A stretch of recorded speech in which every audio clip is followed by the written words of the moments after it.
TMC विधायक ने बाबरी मस्जिद निर्माण का ऐलान करते हुए कहा कि इसकी नींव 6 दिसंबर को रखी जाएगी, जिसके बाद सियासत अचानक गर्मा गई। पीटीआई नेता ने दावा किया कि इमरान खान जेल में जिंदा हैं और सरकार उन पर देश छोड़ने का दबाव बनाकर पूरे मामले को दबाना चाहती है।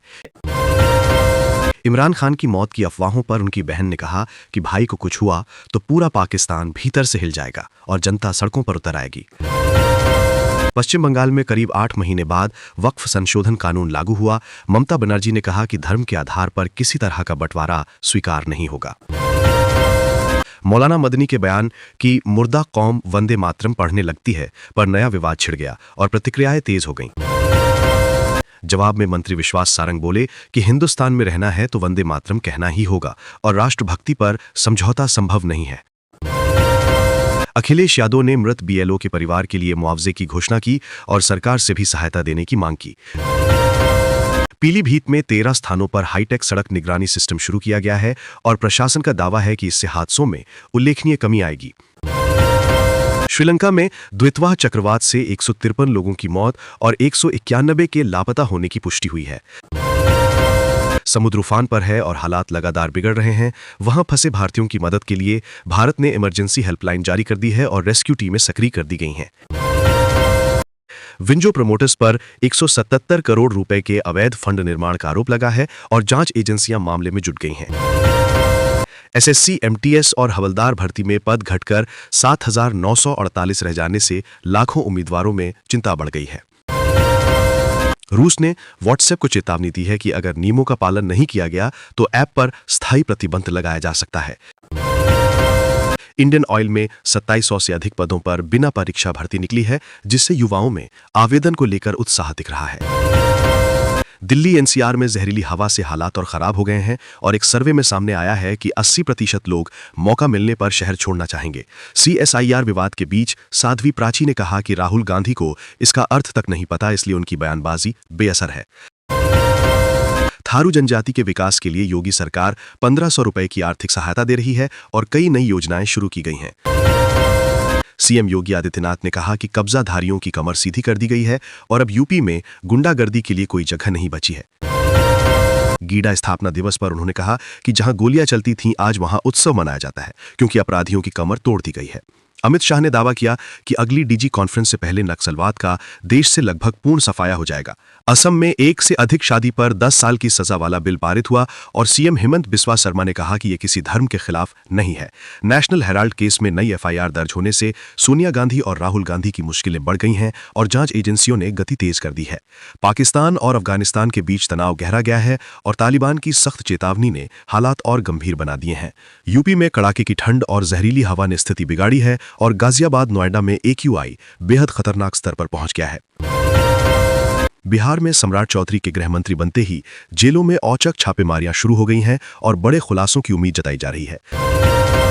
द्वितवाह चक्रवात भारत के बेहद करीब है और तमिलनाडु में भारी बारिश से जनजीवन अस्त व्यस्त है। 8 महीने बाद बंगाल में वक्फ संशोधन कानून लागू हुआ और ममता बनर्जी ने फिर कहा कि धर्म के नाम पर कोई विभाजन नहीं होने देंगे।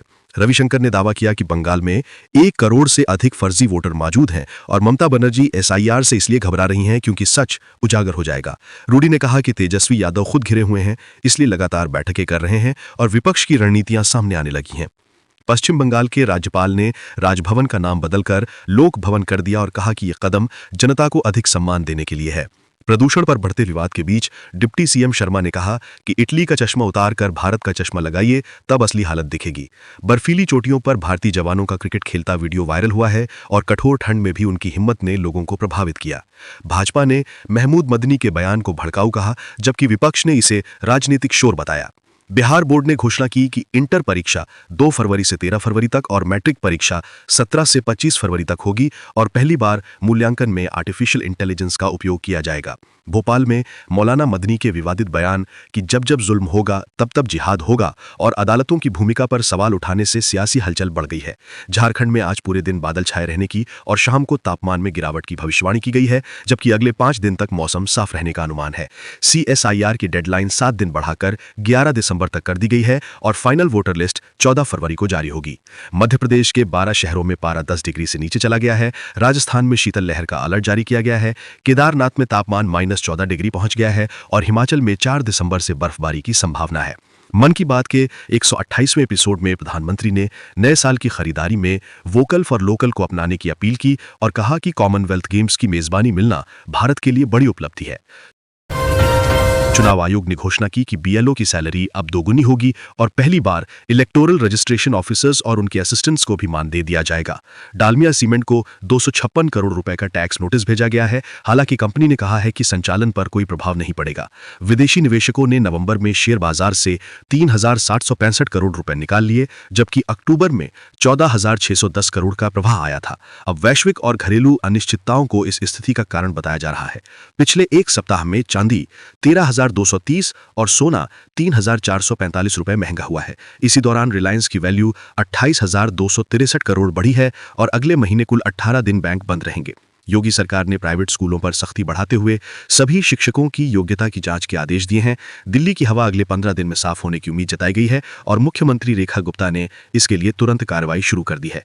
डॉलर को बड़े झटके के बीच भारतीय रुपया मजबूत नजर आ रहा है और 34 देश सीधे रुपए में व्यापार करने को तैयार हो गए हैं। आधार से जुड़ी सुविधा में बड़ी राहत मिलने वाली है, क्योंकि मोबाइल नंबर अपडेट करने की प्रक्रिया अब सरल की जाएगी और लंबी लाइनों की समस्या खत्म होगी।